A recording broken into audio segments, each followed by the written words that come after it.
Alright, I'm going to hack, at least try to hack my own blog.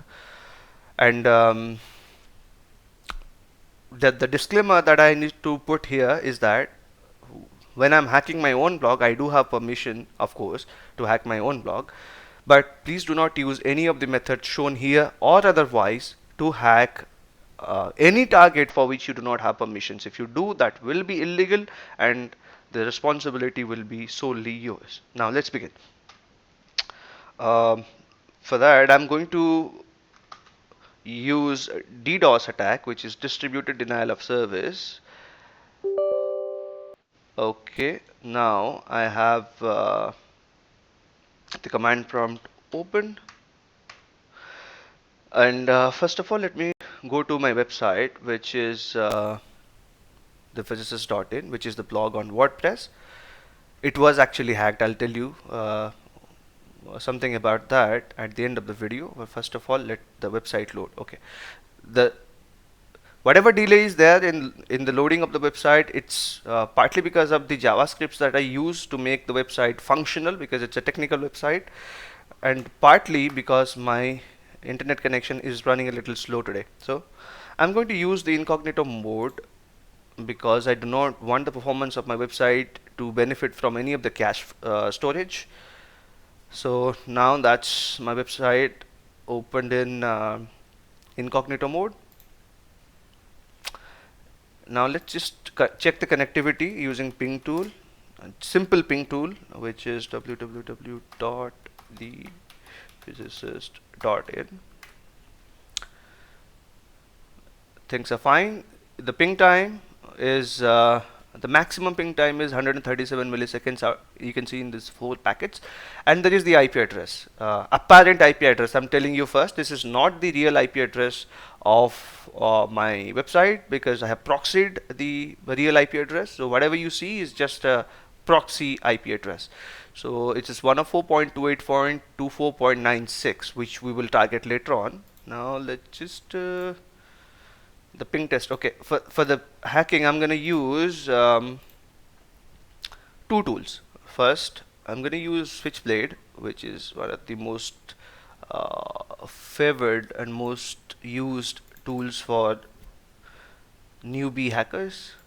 See, any serious hacker would not use DDoS or DOS because these attacks are, first of all, temporary. They cannot permanently take a website down. Number 2, and of course, if the website has a lot of businesses and a DDoS attack succeeds, then the website would lose business. But then the likelihood is pretty small. So, going to put the URL. You will see that it is not going to work. I'll tell you why. Okay, the post, I'm going to use post because I do not, my database does not use a GET. It uses post. It doesn't use get, it uses post. Run attack. It says the text entered is as HTTPS, resulted in a scheme of HTTPS, but only HTTP supported. Now that this switchblade is pretty useless. It's not going to do any damage to my website. It's because my website has both HTTPS and HTTP, of course, but then I have forced the HTTP part of the of my domain and the website to HTTPS. So anyone who targets from the outside to the HTTP part would be redirected to HTTPS, and in that case, switchblade is pretty useless. Again, if someone actually tries to attack the HTTP, if someone puts HTTP, right now I've just corrected, made the URL in HTTP, if they try to run the attack, and even if I increase the number of connections as 4,000, or let's just make it 10,000. 10,000. Alright, so, and timeouts, if I make it random and use post, okay, now if I run attack, it will still give you error in switchblade because it says fail to look up DNS for ThePhysicist.in. The reason is this particular software was not, or the program was not able to find the precise DNS, because as I said, I have proxied my IP address of the DNS server. Okay, so the domain name server is working under the proxy, so you will not be able to precisely find it, and Switchblade of course would not be able to detect what the DNS IP is. So you have to quit. Now let's use the better tool, which is this one. LOIC is basically low orbit ion cannon, which is one of the most favored tools for amateur hackers. But then let's see if this one does any damage. URL. Okay, URL would be HTTPS, the same one, thephysicist.in. If I lock onto that, it gives you the IP address 104.28.24.96, which is the same as given by the ping tool. Now, if I use HTTP method, you see the ping rate is fairly high. Now I can run the attack. It's being flooded right now. Okay, it's being flooded now. That means it is working. This hacking method is working right now.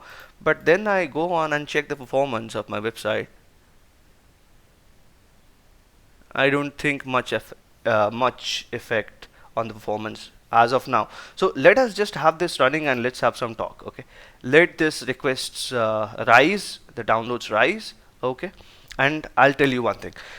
The thing is, after my website was hacked, okay, though it was not a very serious thing, some maybe 4 to 5 lines of codes, SQL codes were injected into the config PHP file.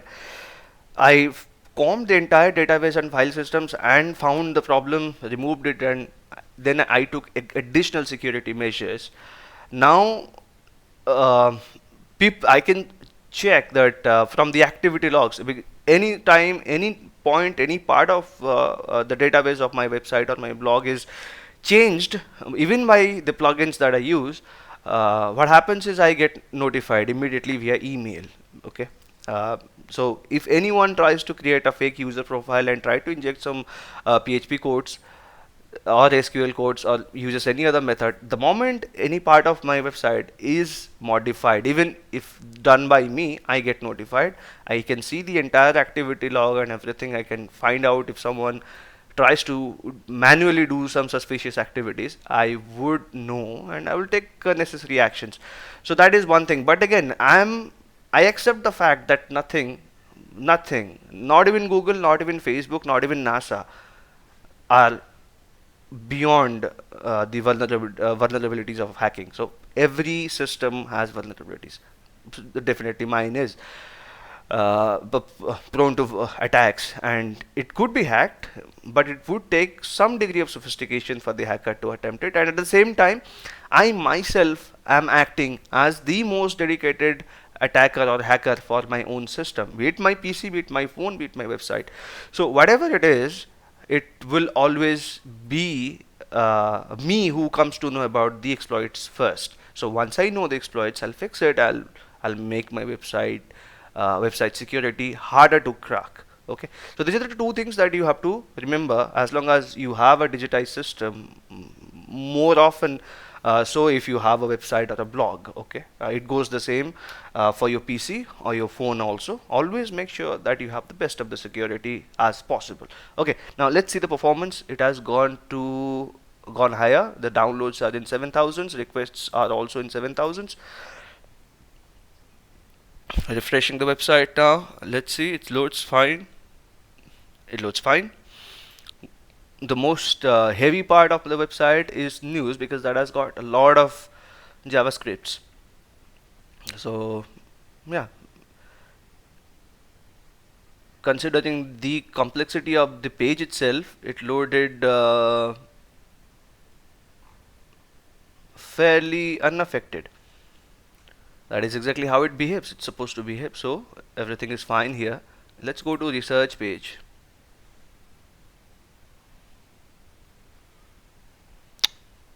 Works fine. Examinations works fine again. About works fine. Contact firm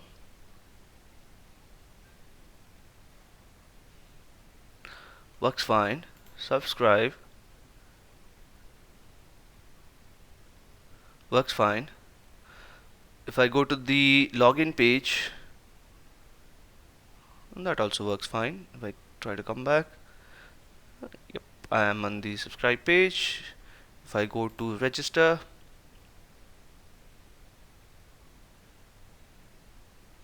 fine. So back to the home page.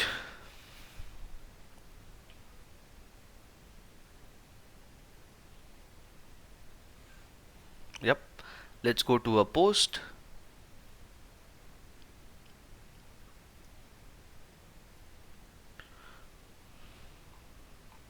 Loaded with very much ease, and if I go to the previous post,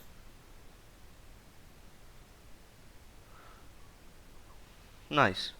So the performance is not affected by the attack. Okay, now let's stop it.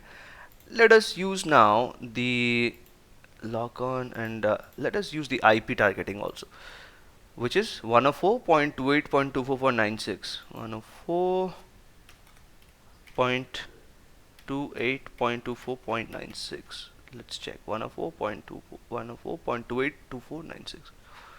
282496. Fine. It's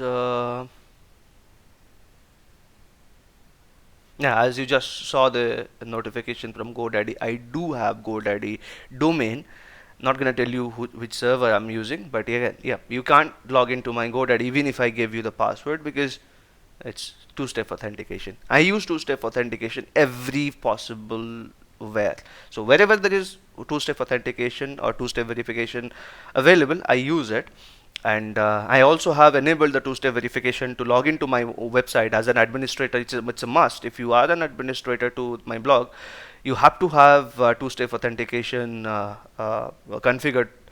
But again, if you are just another user, you do have the option to secure your logging in by using two-step authentication. Again, I'm going to use the IP targeting now, which is 104.248.24496. And well, let me just close it and use a fresh attempt.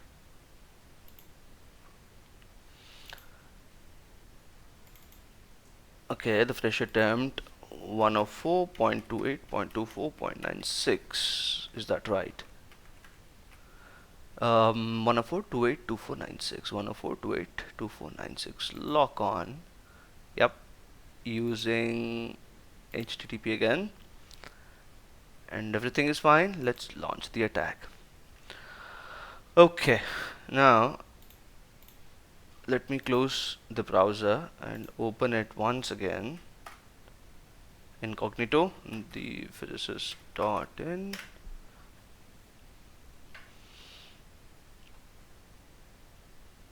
So it's another fresh session that we are going to check.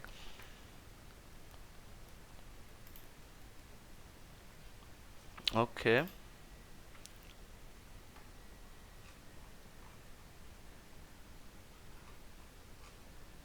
The IP has been targeted. Let's wait till it goes beyond 3. In the meanwhile,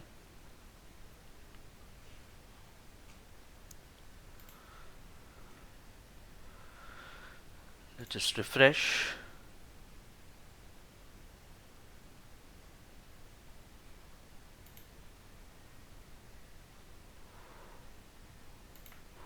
The refresh worked fine. The heaviest page of the site is the news page. It has a lot of JavaScripts. So you have made the JavaScript appear in a delayed fashion. So that's why the delay is there. It's to make sure that the website does not face any difficulty in loading.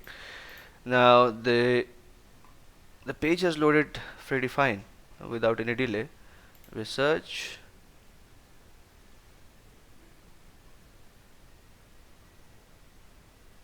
Fine. If someone tries to research, for example, potatoes. Okay, fine. The functionalities are also working fine. No issues. Examinations.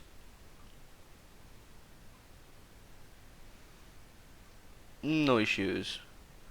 About No issues. Subscribe. No issues. Contact. No issues. If I go to updates, that will force you to the Telegram. Okay, register. Okay, that's fine. Login, fairly fine. No delays. And now I'm going to the website again. So you see, it doesn't get affected by the IP targeting also. Whenever someone tries to target the apparent IP address using DDoS attack, the website's performance is not going to be affected. That is because my website or my blog does not have a single IP address. What you see as the IP address is either by the ping or otherwise would be simply the what do you call a proxy IP address. It's not the real IP address. So if the proxy server which is guarding the access or the entry points to my site detects unusually heavy users with same sort of queries, it will detect that it is probably a probable DDoS attempt. It will in the background change the IP address. It will assign another IP address to my website, so I can have multiple IP addresses funneling visitors toward the real database. So in that case, it's almost impossible for you to exactly find the IP address and target it and take it down using the DDoS method. As far as other hacking methods are concerned, since I am too learning about these things as I go, with my in protecting my own website and other systems too, I will keep on coming up with such videos. So, but again, this is funny. It says low orbit ion cannon when harpoons, airstrikes, and nukes fails. First, it's bad grammar. First of all, whoever wrote it, it doesn't probably isn't probably good in grammar. It says low orbit, okay, whatever it is, low orbit ion cannon when harpoons, airstrikes, and nukes fails. It should be fail. Okay, these are third person plural. Again, so if you are a hacker trying to target my website, all the best to you, and consider myself trying to wear a white hat over my head.